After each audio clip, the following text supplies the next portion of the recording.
So, good morning or good night, depending on where you are, and welcome to another interview of The Shield Doing a Couch.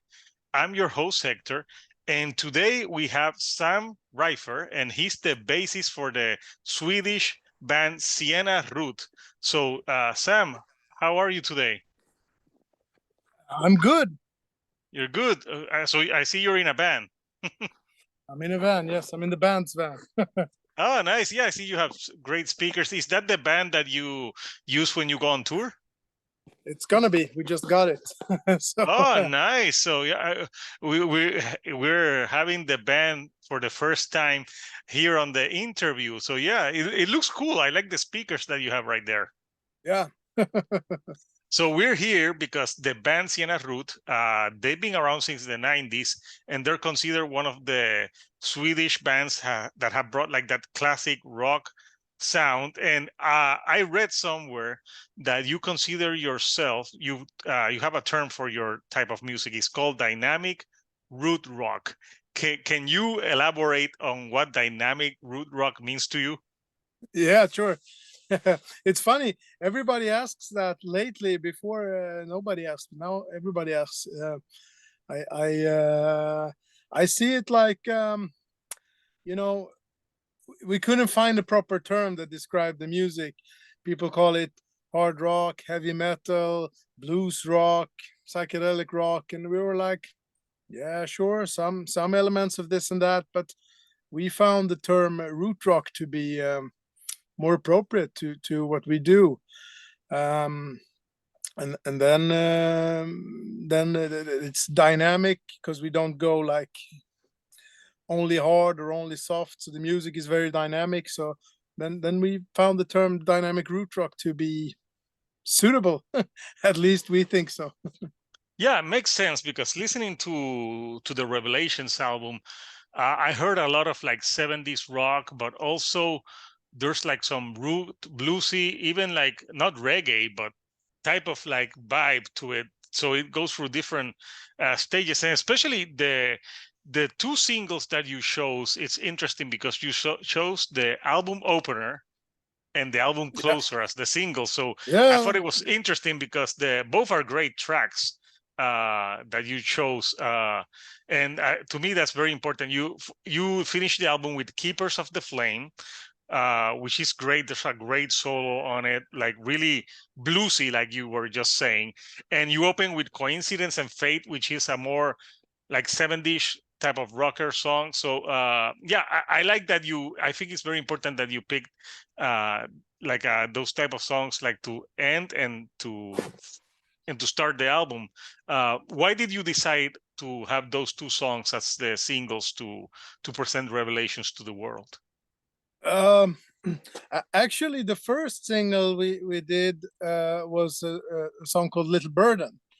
I don't know if you heard that one. Oh yes, I see that um you put that out in June of last year. Yeah. yeah, that was earlier, so it was before the release date got rescheduled and everything. uh but yeah, so that was the first single, and that comes down a bit to the fact that that one is all acoustic, and we had the vision to do an all acoustic album. When we started writing, we wrote the acoustic parts first, and we thought like let's make an acoustic album.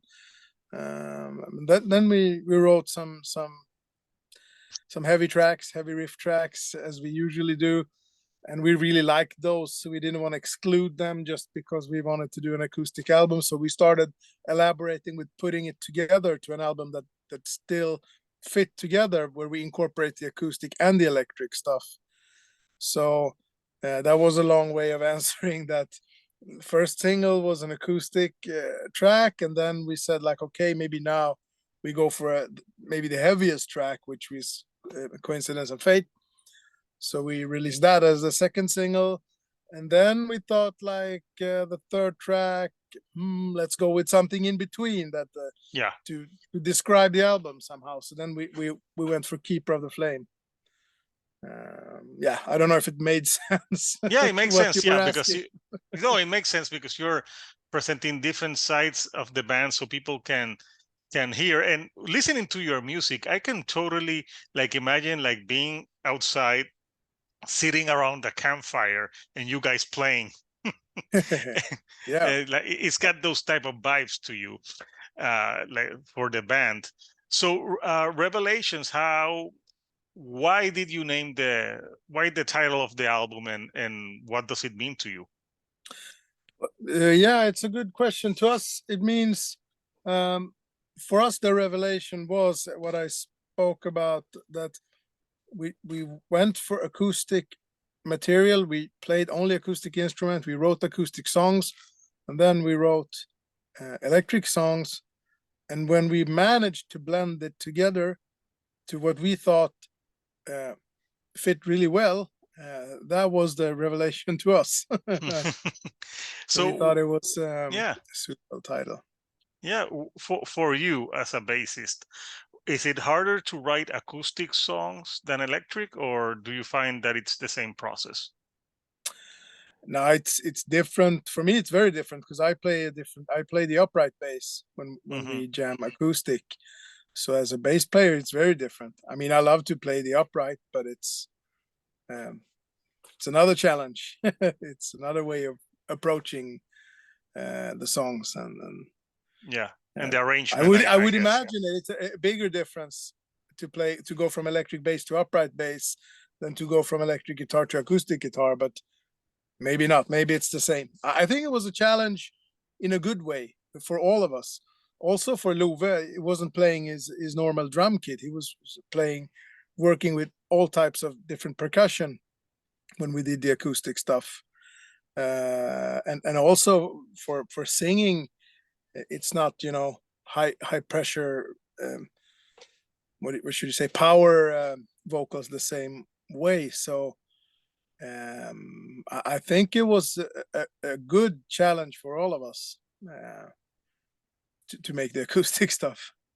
Yeah, I don't know if you remember back in the 90s when MTV did the MTV Unplugs and acoustic, and they said that if a band could not play acoustic, they weren't a real band. Exactly. Yeah. Yeah, and I think somehow in the back of my head, that's where the idea comes from, because they were talking about unplugged and playing acoustic, but they were plugging in. They were playing, bass guitars that are they're not acoustic bass guitars. They're Yeah, I don't know why they called it Unplugged, because they were plugged in. yeah. So I think somehow in the back of my head, that's the seed to this. That yeah, well, let's try what they did on MTV, but let's do it for real. I think that was because we've been playing acoustic shows on and off, not too much. Unfortunately, never toured with it, but we'd love to bring the acoustic band on the road. But we played some occasional shows where we reworked the old material in acoustic ways, and I think that always that this is what they should have done in MTV in '95 instead. Uh, so kind of funny that you were thinking about it, because that's what we've been joking about also. Like this is for real. This is not like MTV. Yeah, I like some of those Unplugged. There were half acoustic, like obviously their Nirvana one. My Yeah. favorite one is the Alice in Chains. I think Okay. that was the best, at Yeah. least for me, that was the best Yeah. one. But I Yeah. remember they even had like LL Cool J, to- and I'm like, Okay. he's a rapper, which was interesting, like on Unplugged for a rapper, like. But yeah, Take hold of. It's getting warm oh, here. oh yeah, it's getting, yeah. I Yeah. know it's Swedish, it's cold. Maybe you can give me a little bit of a tour of the tour bus. It's Since not we're talking that about much. MTV, this could be like an MTV Cribs. We're It's not doing the much to bus. see, but Yeah, we have some comfortable seats here, nice. Yeah, and yeah, nice. yeah. It's Yeah. it's just what you need. It's to tour. So you guys are getting ready to release the Revelations album next Friday, February the 24th, and also people. It's from Atomic Records. People can pre-order it on CD, LP, whatever they choose. So besides the free singles in the album, what other tracks are your favorite, and why? Um, my favorite track is actually a song called Dusty Road. It's the last track on the first side of the vinyl, and that is because if you it gives a good view of what the album is about. It's has an acoustic introduction and an acoustic outro. It's got psychedelic parts with jams, and it's got heavy riffs. So it's Yeah. in my head. I don't know. You have to tell me, you're the one listening to it, but in my head, it has a bit of everything. No, I think so as well, because it has some, like, there's some moments on the album that they remind me of like a little bit like Black Sabbath type of vibes a little bit, but then you have like the Pink Floyd psychedelics, and you have like the bluesier stuff, especially in Yeah, solos. Like Keepers of the Flame, that solo at the end is pure blues. yeah. So yeah, no, I think it's different styles, and I think the term root rock, yeah, really applies to you guys. So yeah, it's interesting, and I love your singer's voice. She's got a great voice. She really reminds me like of those like 70s rockers, like Janis Joplin, like that type of influence. So you being the bassist, like growing up, which bassist inspired you? It's Well, when I was a kid, the first hard rock that was played to me when I was 7 years old was Kiss. And then it worked good on kids, with the makeup and everything. So when I was a little kid, I was like, "Ooh, I want to be like Gene Simmons." Yeah. But then um, when I got into my teenage and I started playing bass guitar and forming my own first bands and everything, I got heavily into the big British bands, the three big ones: Black Sabbath, Led Zeppelin, and Deep Purple. And I think when I heard Geezer Butler for the first time, I was really like, "Ooh, that is exactly what a bass guitar should sound like." It was so focused and dark at the same time. It was I don't know. It was crystal clear, but still muddy in a very nice way that um, I was really impressed by, and the way he was finding, because the music is very thick.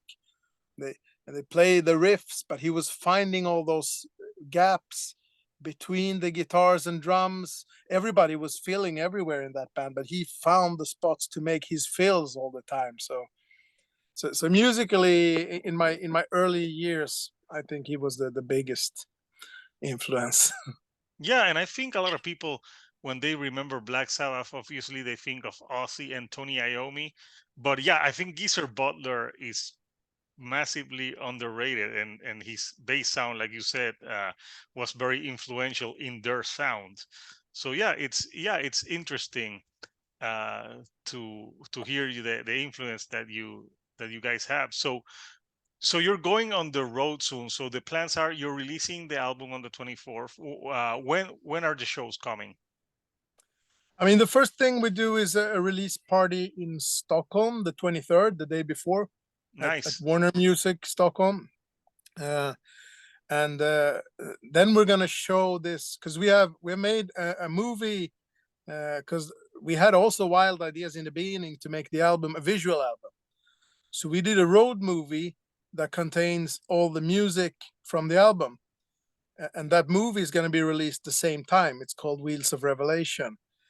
So we're going to have a release party where we're going to screen the movie. We're going to have fans coming in and watch the movie together with us, and then we're going to have the records out and signing Yes. session and everything. So does So the movie that's have like a plot, or is it more like the music? It's a psychedelic plot, if you want. it Yeah. goes, but it goes with the concept of the album about leaving the city and going into nature. So it's a road movie where when we are going out of Stockholm in our old bus to the countryside, just like we did when we recorded Revelation. So that's the plot of the movie, and all the music from the album is included in the movie. That sounds cool. Yeah, that sounds great, like a immersive experience. So, so what do you call your fans? Do you call them the rooters? We haven't thought about that. You, Good we question. should coin that. Your fans Root, should be called root, the root rooters, rockers, root rockers, root rooters. rockers. Yeah, Yes. yeah. Yeah. Why not? Yeah, I haven't. I would imagine that a show from your band, there has to be like a huge marijuana, like cloud of smoke, like all over, like So very sometimes grateful, it is. Sometimes it is.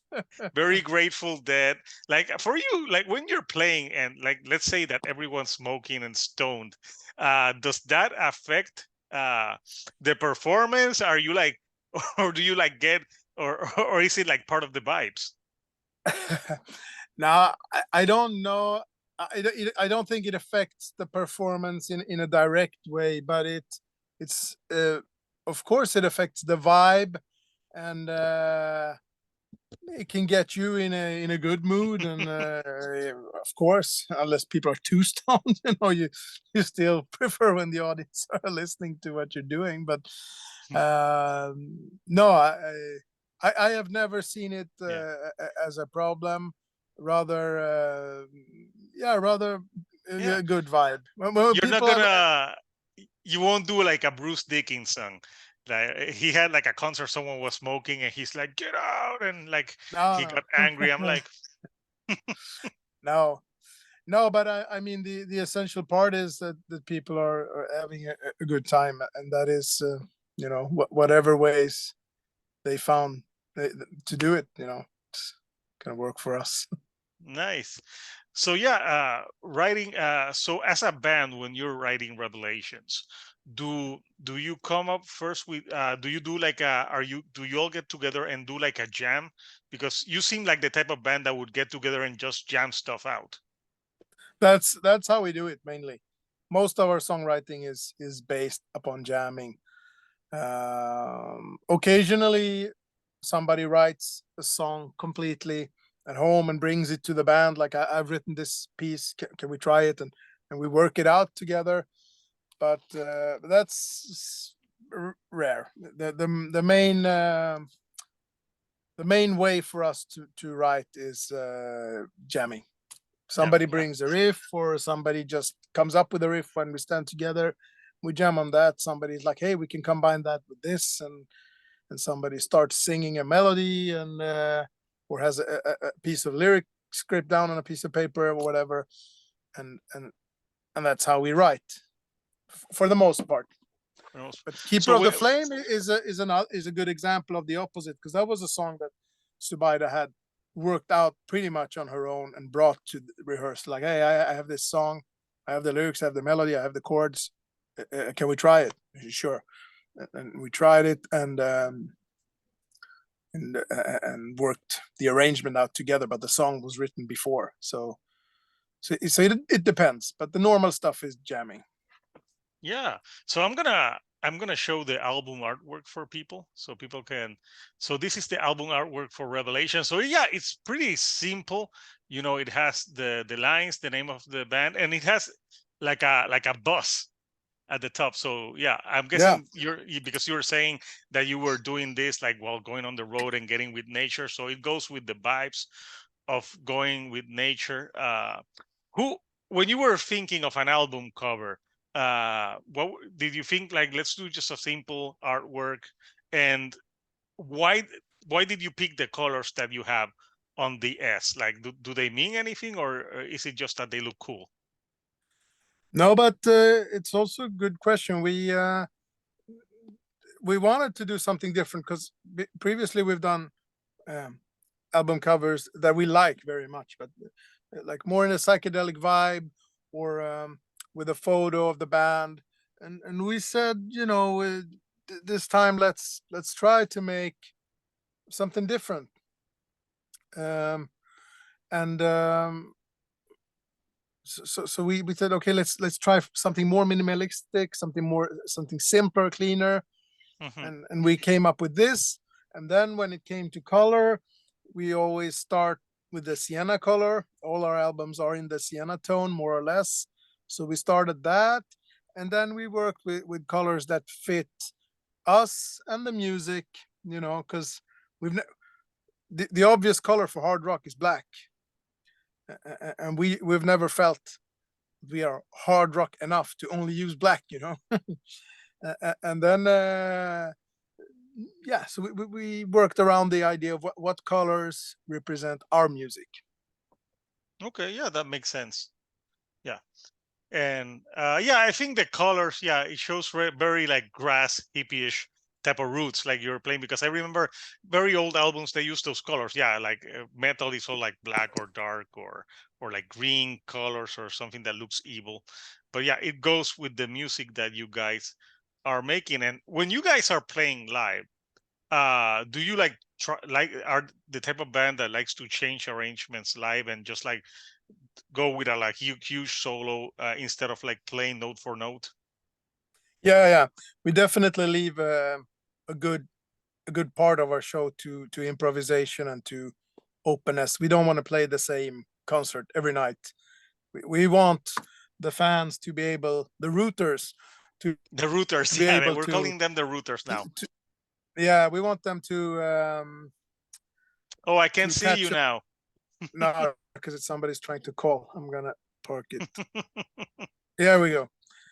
Now we want the rooters to be able to catch us live many times during the same tour without getting the same concert. You know, we you should be able to see Sienna Root every night and not think, oh, it's the same thing as yesterday. It should be the concert should have be fluid and dynamic and live its own life. So we leave a big part for improvisation every night. We don't do the same thing over and over. Yeah, and I So, guess that also some bands are keeps very you. very good at doing the same thing again and again and again, like ACDC and Motorhead and those bands. They're fantastic, but we are not so good at that. So we do the other thing. We change all the time. Yeah, and I bet that also keeps it like fresh and interesting. Because I imagine like there has to be bands that are sick of playing like the hit that they have, and they're like, oh my god, I gotta play this song again. So it would get boring, I guess, in a way. So Sam, growing up for you, like, what were your like free, free albums that most made an impression of you growing up as a aspiring musician, like the ones that you still listen to today? I I don't listen to that type of stuff so much anymore, to be honest. It Mhm. happens from time to time, but like one album that made a huge impact on me was Deep Purple's Made in Japan. When I heard it, I could not believe the amount of jamming playfulness they did with such precision. And you know, later on I've learned also that it's live for real. It's not like many of the 70s live albums that are studio recordings. This is a real live concert played that well. I was really really impressed. I also what else? There's so many albums. It's this answer is going to depend very much on what day of the week you ask me. But Jethro Tull's Aqualung, strong album, progressive elements, but also acoustic parts, good songwriting. Um, Uriah Heep's live album that is called Live January 1973. I think it's called. It's a black album with white text. Also very very good live playing. Um, Dark Side of the Moon is fantastic because it's a progressive album. It's a psychedelic progressive album that Yeah, at the same time is a world hit. It's one of the most sold albums ever. I So think it's everyone has progressive. that album. It's progressive and commercial at the same time. Who else And could get away with that? it's turning 50 years old in a Yeah, few weeks. So yeah. yeah, that's impressive that that album 50 years later is still being played. So uh Sam, it was great, taking out some time to chat with you about your band's upcoming album, Revelations, that's coming out on the 24th. So people, if you like bluesy, like psychedelic type of like rock with a 70s type of feel, you should listen to Siena Root. They're putting out the album Revelations on the 24th, and they also have other albums in the past that you can check them out if you're interested to listen to that type of music. So Sam, before I let you go, anything that you would like to say to the people who are watching this video? Hold on, sorry, I just needed to get out here. That's okay. Yeah, we're talking to Sam. Yeah, damn Yeah, iPhone. I'm outside here in Stockholm. Yeah, yeah, yeah. It looks. It- How cold is it in Stockholm? it's around 0. It's not that bad, but Is you're saying that it's around it's not 0? nice. It's not Well, nice either. you're gonna hate me, Sam. I'm in Puerto Rico, and it's like 80 degrees. Oh shit. Yeah, uh, I know. So when you say that it's almost 0 and it's not that bad, I'm like I would die. Yeah, you would, because 0 Yeah. is kind of tough. Yeah. Oh yeah. No, but But yeah, I would just say, I hope you enjoy the album. Hope we meet, and please catch us on tour whenever you can. It would be great to see you all, and I hope we can tour a lot with this album and meet you all out there. nice. I'll post the link so people can pre-order the album if they choose to, and all that good stuff. And I'll post a video for one of your singles so they can watch the video as well. So Sam, again, I want to thank you for taking some time of your day to go out in a freezing weather just to talk to me. Please do not die while walking with me. I won't. I'm sure you're used to the cold living over Yeah, there. but I'm used to it, but still after a few months you get pissed off, like, okay, now it's enough. I'm used to it, but give me some springtime. Yes, I would imagine so. So people, again, the band-Siena Root, Revelations is the album, is out on the 24th. So go ahead, pre-order that and listen to that type of, like, if you are not into like super hard heavy metal, I think Siena Root is something that people that are not into like metal could get into, because there's a lot of harmonies in it. There's a lot of like blending of different genres. So just think of like the Grateful Dead meets Black Sabbath and meets Janis Joplin together, and you get the sound of Siena Root.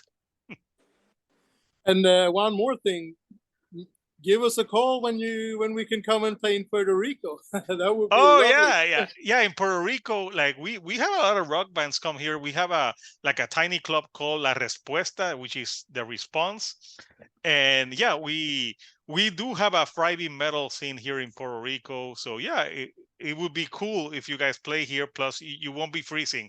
You'll get to go to the beach as well. Perfect, man. Perfect. Yeah. So until next time, people, this is Yeah, Hector, the really, really children on the nice to meet couch. you. Really nice to Yeah, meet you. same. And we'll see you right here on the couch. Thank you Okay, and good take night. care.